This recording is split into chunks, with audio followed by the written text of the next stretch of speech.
ഇവിടെ walking hello ചെയ്യുമെന്ന് വിചാരിച്ചില്ല സർ. അപ്പം മിണ്ടാതെ വീട്ടിലിരിക്കായിരുന്നില്ലേ? അല്ല, ഇവിടെ വലിയ വലിയ പോസ്റ്റ് ഇരിക്കുന്നവർക്കൊക്കെ പെട്ടെന്ന് പെർമിഷൻ മേടിക്കാന്ന് പറയായിരുന്നു. വാവ്, ഒരു പദവി ഉണ്ടെങ്കിൽ ഇവിടെ എന്ത് വേണമെങ്കിലും ചെയ്യാമല്ലേ. ഞാൻ കഷ്ടപ്പെട്ട ഇവിടം വരെ എത്തിയത്, അല്ലാതെ നിന്നെ പോലെ അമ്മാവനെ പറ്റിച്ച് ജീവിച്ചവനല്ല. ഞാൻ പറഞ്ഞ സാറിന് മനസ്സിലായില്ലെന്ന് തോന്നുന്നു. നിങ്ങൾക്കൊരു പ്രശ്നം വന്നാൽ ഒരുപാട് പേര് സഹായിക്കാനുണ്ടാവും. എന്ത് കേസാണെങ്കിലും ഈസി ആയിട്ട് സോൾവ് ചെയ്യാം. നിനക്ക് പണം വേണോ? Excuse me? ഒരു കാര്യം ചെയ്യാം, ഈ ഗ്രൗണ്ടിന് ചുറ്റും നമുക്ക് റേസ് നടത്താം. ആ റേസിൽ നീ ജയിക്കുകയാണെങ്കിൽ ഞാൻ നിനക്ക് 2 ലക്ഷം രൂപ തരാം. സത്യമാണോ? ഞാൻ പ്രതീക്ഷിച്ചു നീ എന്നോട് ഈ ചോദ്യം ചോദിക്കുമെന്ന്. ഞാൻ സാറിന്റെ കയ്യിൽ നിന്ന് കാശ്... അയ്യോ വേണ്ട, എനിക്ക് മനസ്സിലായില്ല. വേണ്ടാത്തൊന്നല്ല, നീ വന്നത് മൂലം ഞാൻ നിന്നെ വാച്ച് ചെയ്തോണ്ടിരിക്കായിരുന്നു. നീ ശരിയല്ല. അല്ല, ഞാൻ ശരിയല്ല. വല്യച്ഛനുണ്ടല്ലോ, അത് നീ എന്നോട് പറഞ്ഞിരുന്നോ? ഇല്ല. അയാൾ രാവിലെ പാലുകാരൻ വരുന്നതിന് മുമ്പേ കഥകൾ തട്ടി എന്നെ വിളിക്കും. നിന്റെ വരുംകാല അമ്മായിയപ്പന് ഒരു വിവരമില്ലാത്ത പൊട്ടനാണ്. ഒരു 2 ലക്ഷം രൂപ നീ അയാളോട് ചോദിക്കും. ആരുടെ ചെവിയിലാണ് നീ ചെമ്പരത്തി പോയിക്കുന്നത്? ഒളിച്ചെന്ന് കേട്ടില്ലേ? പറയേ, മറ്റുള്ളവർ സംസാരിക്കുമ്പോൾ ഒളിച്ചെന്ന് കേൾക്കുന്നത് ശരിയല്ലെന്ന് സാറിന് അറിയില്ലേ? ഒളിച്ചിരുന്ന് കേൾക്കുന്നതാണല്ലോ എന്റെ ജോലി തന്നെ. കുറ്റവാളികൾ സംസാരിക്കുന്ന ഒളിഞ്ഞെന്ന് കേൾക്കാം. ഞാൻ എന്താ ക്രിമിനലാ? പുന്നാരക്കുട്ടൻ ഞൊട്ടടിച്ച് കേട്ടല്ലോ. ഇനി കണ്ണ് കിട്ടാൻ പോകുന്നില്ല.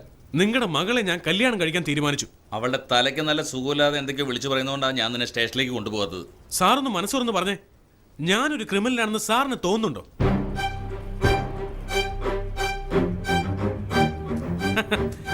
സാറിന്റെ മനസാക്ഷി പറയുന്നുണ്ട് ഞാൻ നല്ലവനാണെന്ന്. പക്ഷേ സാറിന്റെ പോലീസ് ബുദ്ധിയാ പ്രശ്നം. ഇനി എന്ത് പറഞ്ഞ് ഞാൻ വിശ്വസിപ്പിക്കണ്ടേ? എന്താ സാറിന്റെ പ്രശ്നം? എന്താ എന്റെ ജാതിയാ? അത് തന്നെയല്ലേ, എന്റെ ജാതിയിലെ പ്രശ്നം. സാറിന്റെ മകൾക്ക് ഞാൻ ചേരുമെന്ന് എനിക്കറിയാം, പക്ഷെ എന്റെ വാശി മാറ്റാനാവില്ല. വാശിയോ? മത്സരിക്കാം സാർ, റേസ് നടത്താം, ഓട്ട മത്സരം. പക്ഷെ ഞാൻ സാറിനെ തോൽപ്പിച്ച എന്നെ ഒരു ക്രിമിനലായിട്ട് ഇനി കാണരുത്. സാറിന്റെ മകളെ അല്ലാതെ വേറെ ഒന്നും എനിക്ക് ആവശ്യമില്ല. എന്നെ വിശ്വസിക്കണം സാർ. ശരിയടാ. എടാന്നോ? അതേടാ, പന്തയം നടക്കാൻ പോവല്ലേ, പിന്നെ എന്തിനാ ഞാൻ നിന്നെ ബഹുമാനിക്കുന്നത്? ഓ, എന്താ നീ പറഞ്ഞേ? ജാതി സ്പിരിറ്റ് അല്ലേ?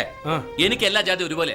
നീയല്ല വേറെ ആരെങ്കിലും ആണ് ഇത് എന്നോട് പറഞ്ഞിരുന്നെങ്കിൽ അവന്റെ കണ്ണിയാൻ കുത്തിപ്പിടിച്ചേനെ. റേസ് നമുക്ക് തുടങ്ങാം, റൗണ്ട് അടിക്കാം. നമുക്കറിയാലോ ആരാ ജയിക്കുന്നത്. ഓക്കെ, പക്ഷേ കണ്ണിൽ എന്തൊരു മങ്ങല് പോലെ. തോക്കുന്നുള്ള പേടിയാണോ? നിന്റെ ചെറിയ കണ്ണുകൊണ്ട് നോക്കുമ്പോ തോന്നാവും. നിന്നെ തോൽപ്പിക്കണമെന്നല്ലാതെ മറ്റൊന്നുമില്ല മോനെ എന്റെ മനസ്സിൽ. എനിക്കും അങ്ങനെ തന്നെയാ രാജശേഖരൻ. രാജശേഖരൻ ആ മത്സരത്തിന് വിളിക്കാൻ തിരിച്ചടിച്ചല്ലേ നീ?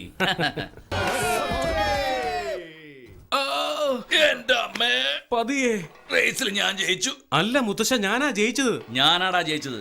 ഇനി മുതൽ സാറിന് ഒരു ക്രിമിനലിനെ പോലെ നോക്കില്ല. നീ ക്രിമിനലാണെന്ന് ഞാൻ തെളിയിക്കും. ഇനി ദേവു എനിക്ക് മാത്രം സ്വന്തം. ദേവുവിന്റെ അടുത്തേക്ക് ഞാൻ നിന്നെ വിട്ടെങ്കിലല്ലേ? ഞാൻ ജയിച്ചു എന്ന് പറഞ്ഞില്ലേ? ഞാൻ ജയിച്ചു. ഞാൻ ജയിച്ചേ.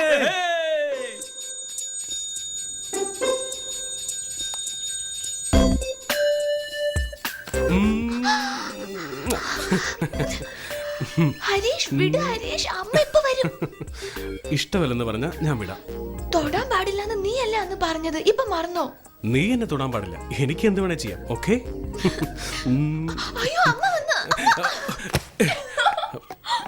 ഇടി ദുഷ്ടേ. ഇഷ്ടമില്ലെങ്കിൽ വിട്ടേക്കാന്ന് പറഞ്ഞില്ലേ? ഞാൻ ഇഷ്ടമില്ലാന്ന് പറഞ്ഞോ?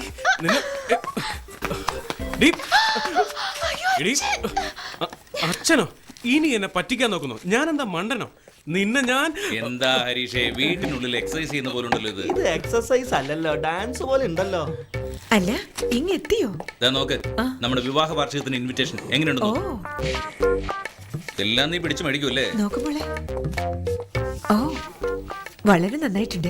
പിന്നെ ആദ്യത്തെ ഇൻവിറ്റേഷൻ അമ്പലത്തിൽ പൂജ ചെയ്ത് നമുക്ക് തൊഴുതിട്ട് വരായിരുന്നു. ഞാൻ അന്നേ പറഞ്ഞില്ലേ, വേണമെങ്കിൽ നമുക്ക് എല്ലാവർക്കും ലീവ് എടുത്ത് കാറിൽ പോയിട്ട് വരാം. ഓ, ഗുഡ് ഐഡിയ. ഇപ്പൊ എനിക്ക് അമ്മയുടെ കയ്യിൽ നിന്ന് കാടക്കറി കഴിച്ചു പോലെ തോന്നുന്നു.